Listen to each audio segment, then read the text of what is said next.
Hello and welcome to Tuesday Tips Live. Live here from the Digital DJ Tips HQ in Gibraltar.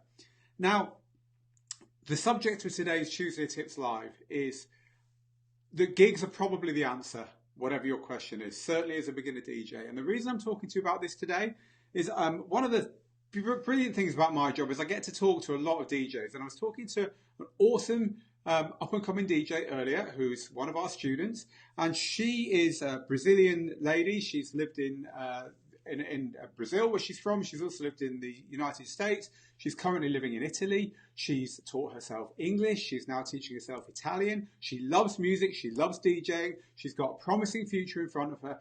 And she was really upset. She was really down. And she said, "Oh, Phil, I don't really want to talk now because I've just had a really bad gig." And I thought, God, have you literally just finished a bad gig? Have you just finished it? Turns out that it's Tuesday today, right? She'd had this bad gig on Friday and it's been consuming her ever since.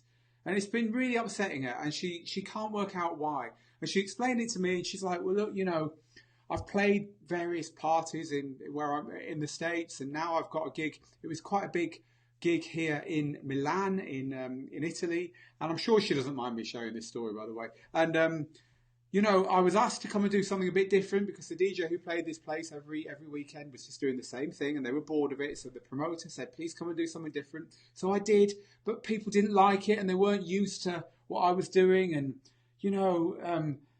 one person came up and said one thing, and another person came up and said another thing, and then the promoter came up and said another thing. And I don't know whether to play every kind of music or just one kind of music, or I don't know, but it was horrible. And the poor girl really had beaten herself up over this. And it turns out that the promoter had booked her again anyway for something else. So it's not like she was terrible or anything.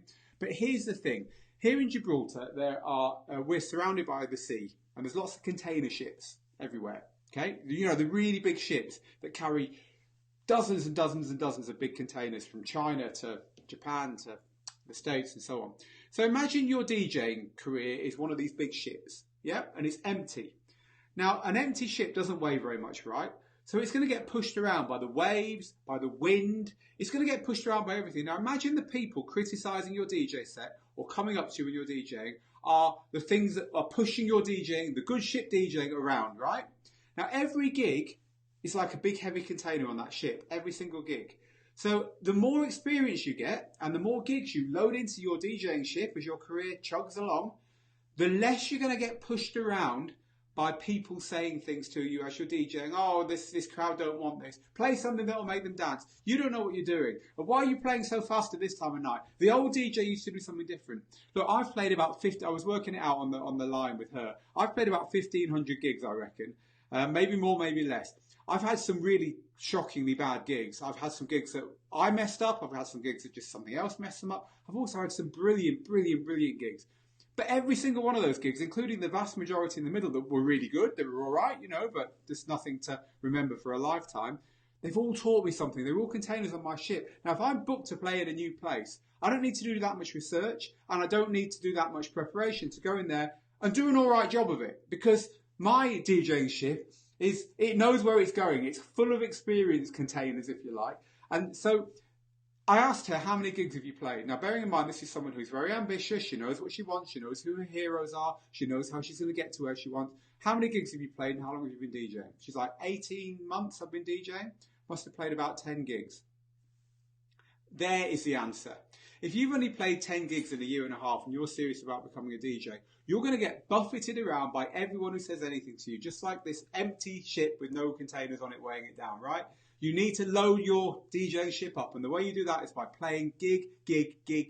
So if you're a beginner DJ, take everything. I don't care what the gig is, take it. Unless you really don't want to play children's parties or, someone's wedding because you really think you might mess it up. They're fair enough. If there's things at the age that you just think it's not right for you to do because you might mess it up, or you just don't want to do it. I'm an underground techno DJ. I do not want to play with a magician at a child's party. Okay. But if there's an ounce of you that wants to play a gig, if it's 10% of you says, "You know what, I don't really want to do that, but a little bit of me is curious, I'd quite like to have a go," research it, get the music, play the gig. You will learn so much. And the point is, Most of your gigs aren't going to be brilliant. Most of them aren't going to be terrible. They'll all teach you something. And this kind of beating yourself up over your early gigs, the only way to get past it is to play more gigs. So you're no longer playing early gigs because you've already played quite a lot, right? You see where I'm going with this? So I said to her, do not be so hard on yourself. Get some more gigs in your diary. Stop overthinking it. Do your best. Play as often as you can for as many people as you can, and it will get easier, and experience will build up, and you'll learn when people are telling you stuff that's worth hearing, and you'll learn when people are telling you stuff that you need not listen to because you kind of know what you're doing, right? So that's my tip today. If you are a beginner, if you are worried about whether you do a good job or not when you're DJing, if you're worried about what people say to you, if you're worried about whether people are going to book you again, the answer is nearly always get as many gigs as you can in your diary. Fill that diary up, play as often as you can, and you will soon learn the course to be steering your DJing down, despite what people say to you, despite what might come to try and push you off course. So there's my tip today. I want to say hello to a few people who are piling in to say hello, as always, in the comments. Hi to Juanmi. Hi to Sasha Vez, as always. Always nice to have you here. Hi to Alan. Hello to Ben. BMAT96 is a lot of my favourite faces popping up here as ever. Hi to Michael and hi to everyone else who's saying hello down there. Only a minute overtime today, so I've done pretty well here. If you want to know more about getting gigs, of course, head over to Digital DJ Tips and head to the skills and techniques pages, and you'll find lots of stuff in there about how to get those early gigs. Truth. Comments are coming in. Gigs do make you better. Nice advice, says Wilfredo, and that's after 30 years of DJing. Yep. Yeah, I hope that's been useful to you. And I will see you again next week for another Tuesday Tips. Until then.